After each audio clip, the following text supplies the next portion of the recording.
क्या एक बार फिर संकट की घड़ी आने वाली है?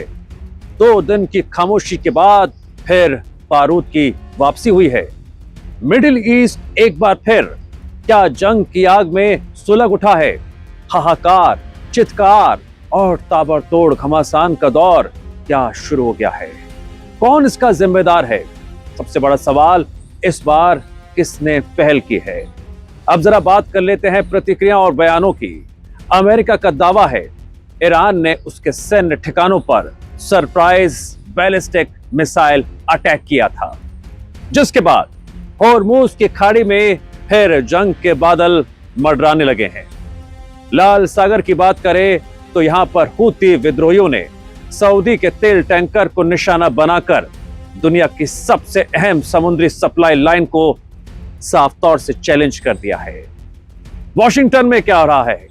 यहां ट्रंप और नेतन्याहू की हाई वोल्टेज मुलाकात होती है और इस पूरे संकट को और विस्फोटक स्थिति में लाकर खड़ा कर दिया गया। मिसाइलों से अटैक, वैश्विक तेल सप्लाई, दुनिया की अर्थव्यवस्था और तीसरे बड़े क्षेत्रीय युद्ध का बढ़ता खतरा। आखिर ये आहट जो सुनाई दे रही है, इसके क्या मायने हैं?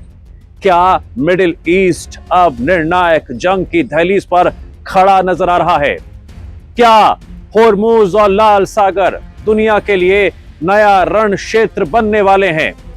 और क्या ईरान, अमेरिका, इजराइल और हूती के इस टकराव से पूरी दुनिया इसकी कीमत चुकाएगी? और अगर इसका जवाब हां है तो फिर कैसे? अमेरिका का तो यह भी आरोप है मिडिल ईस्ट में उसके बेस निशाने पर हैं। ईरान होर्मुज पर नियंत्रण के दावे पहले भी करता आ रहा था और अब भी कर रहा है। जरूरत पड़ने पर हर कदम उठाने की चेतावनी भी खुले तौर पर दे रहा है, जिसके बाद युद्ध की आशंका हर मिनट, हर घंटे के साथ बढ़ती जा रही है। ट्रंप नेतन्याहू की अहम बैठक भी इसी दरमियान होती है।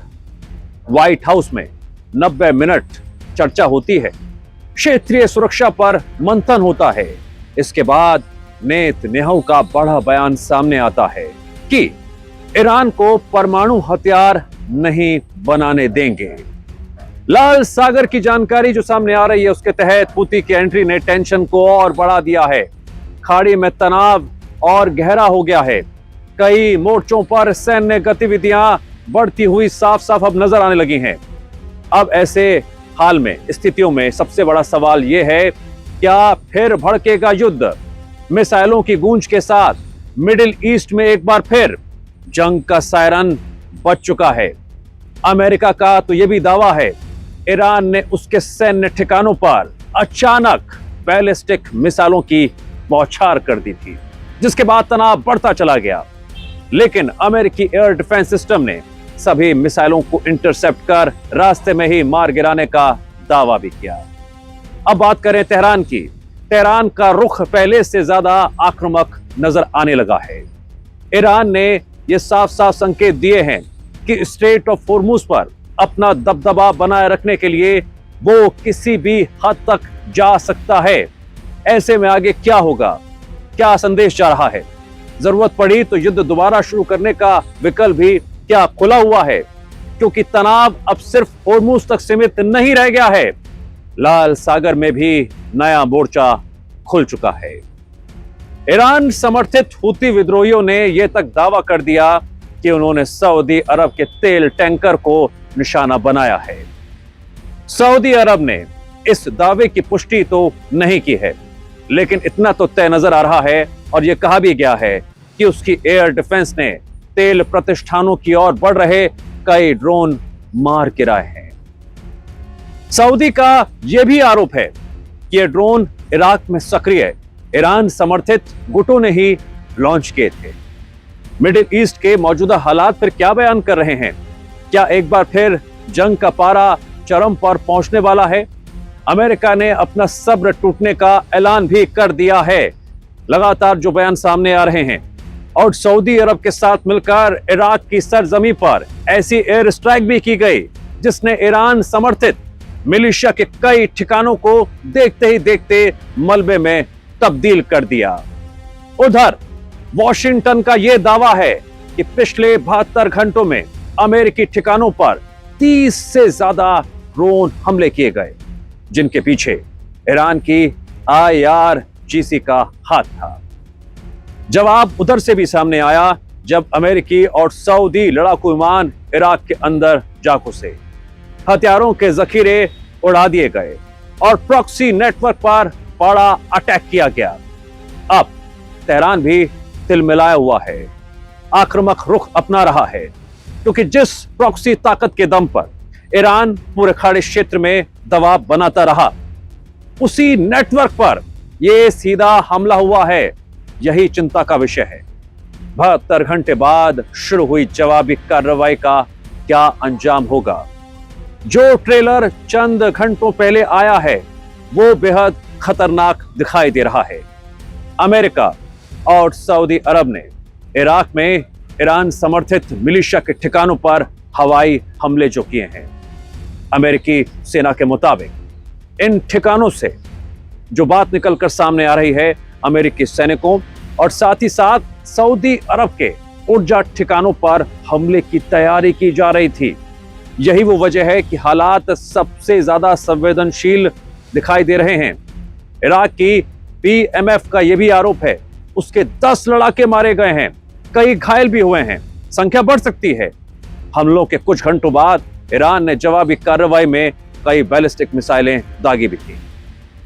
उधर सेंटकॉम का जो दावा सामने आया है उसे भी जानना जरूरी है।